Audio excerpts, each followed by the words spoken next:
Hey guys, कैसे हैं आप सब। मैं हूं आपका फराज पाकिस्तान से। आज हम जिस टॉपिक पर बात करने वाले हैं वो है भारत का एक चमकता हुआ नया चेहरा, इंदौर सिटी। जी हां, इंदौर जो आज के दौर में बन चुका है तरक्की का नया नाम, स्मार्ट सिटी, क्लीनेस्ट सिटी और यूथ ड्राइवन ग्रोथ की एक बेहतरीन मिसाल, जो सिर्फ सपने नहीं देखता, उन्हें हकीकत में बदलता है, जहां हर दिन तरक्की की एक नई कहानी लिखी जा रही है। चलें तो ये सब कुछ इस वीडियो में देखते हैं।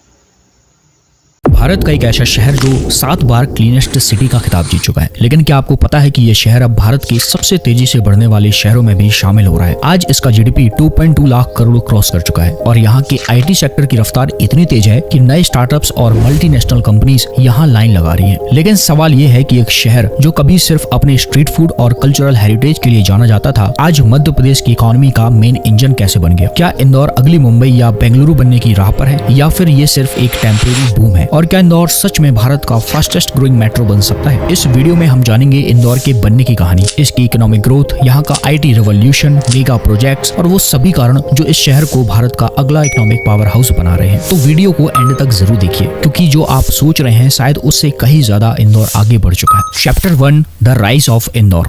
इंदौर का इतिहास मालवा रीजन से जुड़ा हुआ है, जो प्राचीन काल में अवंती महाजनपद का हिस्सा था। उस समय ये क्षेत्र एक समृद्ध राज्य था और परमार डायनेस्टी ने लगभग यहाँ 400 सालों तक शासन किया। उस समय इनकी राजधानी धार थी और इंदौर सिर्फ आसपास के ग्रामीण क्षेत्रों का एक छोटा सा गांव हुआ करता था। 1724 में पेशवा बाजीराव होलकर प्रथम ने मल्हार राव होलकर को मालवा रीजन का जागीरदार बनाया। इसके बाद होलकर वंश का शासन मालवा रीजन में कायम हो गया। लेकिन इतिहास के पन्नों में एक और नाम भी दिखाई देता है, राव नंदलाल मंडलोई का, जो मुगल्स के अंडर कंपेल और उसके आसपास के क्षेत्रों के जागीरदार थे, जिसमें इंदौर भी शामिल था। नंदलाल मंडलोई ने यहाँ इंद्रेश्वर महादेव मंदिर का निर्माण कराया था। इस मंदिर के नाम पर इस जगह को इंद्रपुरी कहा जाने लगा, जो आगे चलकर इंद्रपुर बन गया। फिर मराठा शासन के दौरान इस जगह को इंदौर कहा गया और फाइनली ब्रिटिश एरा में इसे इंदौर नाम मिला, जो आज तक चला आ रहा है। इसके बाद 1947 में आजादी के बाद इंदौर मध्य भारत का हिस्सा बन गया और 1956 में इसे मध्य प्रदेश का पार्ट बना दिया गया। चैप्टर 2, इंदौर की अर्थव्यवस्था। आज इंदौर मध्य प्रदेश की इकोनॉमिक कैपिटल के साथ साथ बिजनेस और ट्रेडिंग कैपिटल भी है। मध्य प्रदेश के directorate of economics and statistics के ऑफिशियल रिकॉर्ड के अनुसार इंदौर डिस्ट्रिक्ट का जीडीपी 2020-21 में 64,813 करोड़ रुपए था। वहीं पर कैपिटा नॉमिनल जीडीपी 1,51,101 रुपए रिकॉर्ड की गई थी। आज पूरे मध्य प्रदेश की जीएसडीपी 15 लाख करोड़ रुपए के आसपास है, जिसमें अकेला इंदौर 10 से 15% का कंट्रीब्यूशन करता है। इंदौर की इस रैपिड ग्रोथ में सबसे ज्यादा रोल यहाँ के इंडस्ट्रियल डेवलपमेंट का है। इंदौर से लगभग 35 किलोमीटर दूरी पर लोकेटेड है पीथमपुर स्पेशल इकोनॉमिक जोन, जिसे मध्य प्रदेश का डेट्रॉइट भी कहा जाता है। यहाँ लगभग 1200 से ज्यादा छोटी बड़ी इंडस्ट्रियल यूनिट्स हैं, जो इसे एक इंडस्ट्रियल हब बनाती हैं। और क्या आप जानते हो कि यहाँ से हर साल 10,000 करोड़ से ज्यादा का एक्सपोर्ट भी होता है। आज इंदौर न सिर्फ कॉटन, टेक्सटाइल, बल्कि आयरन एंड स्टील, केमिकल्स और मशीनरीज का भी प्रोडक्शन कर रहा है। इसके अलावा लुपिन, सिप्ला और ग्लेनमार्क जैसी कंपनीज इंदौर को फार्मा हब बना रही है, जिसके कारण यहाँ के फार्मा सेक्टर का एनुअल रेवेन्यू 12,000 करोड़ पार कर चुका है। चैप्टर 3, आईटी और डेवलपमेंट हब्स।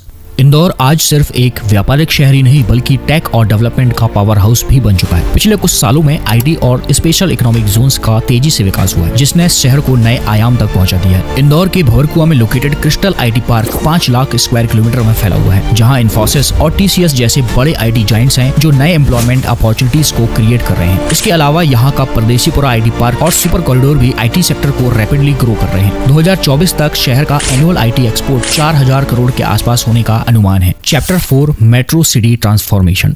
आज इंदौर सिर्फ एक ट्रेडिशनल शहर नहीं, बल्कि रैपिड अर्बनाइजेशन और मेट्रो सिटी ट्रांसफॉर्मेशन का एग्जाम्पल बन चुका है। इंदौर तेजी से एक मेट्रो सिटी में बदल रहा है, जहां रियल एस्टेट और इंफ्रास्ट्रक्चर में जबरदस्त ग्रोथ हो रही है। इंदौर मेट्रो प्रोजेक्ट शहर की कनेक्टिविटी को नया रूप दे रहा है, जिसका पहला फेज 2026-27 तक ऑपरेशनल होने की उम्मीद है। शहर में इंफ्रास्ट्रक्चर भी तेजी से डेवलप हो रहा है। फिनिक्स सिटाडेल मॉल, जो भारत के बड़े मॉल्स में से एक है, 15 लाख स्क्वायर फीट एरिया में बना है। देवी अहिल्याबाई होलकर एयरपोर्ट का एक्सपेंशन प्रोजेक्ट भी चल रहा है, जो 2025 तक 70 लाख एनुअल पैसेंजर कैपेसिटी तक पहुंच जाएगा। स्मार्ट सिटी मिशन के तहत शहर में AI based surveillance camera, smart traffic signals और integrated command and control centre लगा है, जो रियल टाइम मॉनिटरिंग करता है। ये मेगा प्रोजेक्ट्स इंदौर को मध्य प्रदेश का सबसे मॉडर्न और तेजी से विकसित होता शहर बना रहे हैं। Chapter 5 education hub and street food business. आज इंदौर सिर्फ मध्य प्रदेश का ही नहीं बल्कि पूरे सेंट्रल इंडिया का सबसे बड़ा कोचिंग एंड एजुकेशन हब बन चुका है। इंदौर में IIT और IIM होने की वजह से ये हायर एजुकेशन का सेंटर बन गया है। यहाँ देश के हर कोने से स्टूडेंट्स पढ़ने आते हैं। इसके अलावा इंदौर आज competitive exams like UPSC, state PSC, SSC, JEE और CA की तैयारी के लिए भी एक बड़ा हब बन चुका है। हर साल 2 लाख से ज्यादा स्टूडेंट्स इंदौर आकर कोचिंग लेते हैं और आप जानकर हैरान हो जाएंगे कि इंदौर की कोचिंग इंडस्ट्री का एनुअल टर्नओवर 500 करोड़ से भी ज्यादा है। एजुकेशन के अलावा इंदौर का स्वाद भी दुनिया भर में मशहूर हो चुका है। शहर का 56 दुकान और सराफा बाजार का जायका सिर्फ भारत ही नहीं बल्कि विदेशों तक पहुंच गया है। यहाँ तक कि पूरे शहर के फूड मार्केट का एनुअल टर्नओवर 500 करोड़ से भी ज्यादा है, जो इंदौर की इकोनॉमी में एक बड़ा योगदान देता है। Chapter 6 achievements of Indore.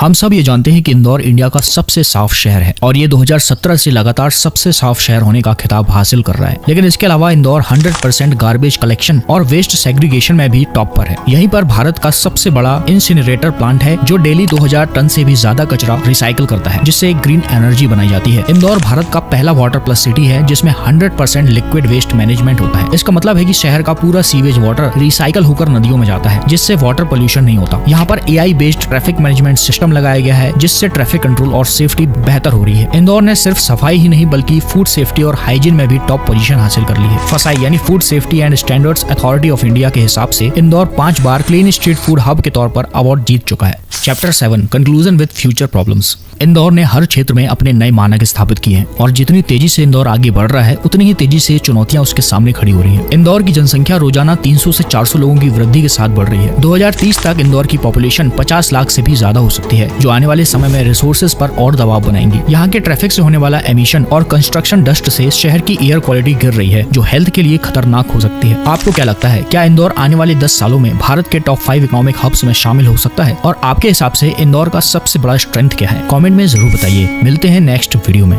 Thank you so much guys. अगर आपको हमारी वीडियो पसंद आई हो तो लाइक, सब्सक्राइब, शेयर कर दीजिएगा। मिलते हैं नेक्स्ट वीडियो में नेक्स्ट टॉपिक पर। Good bye.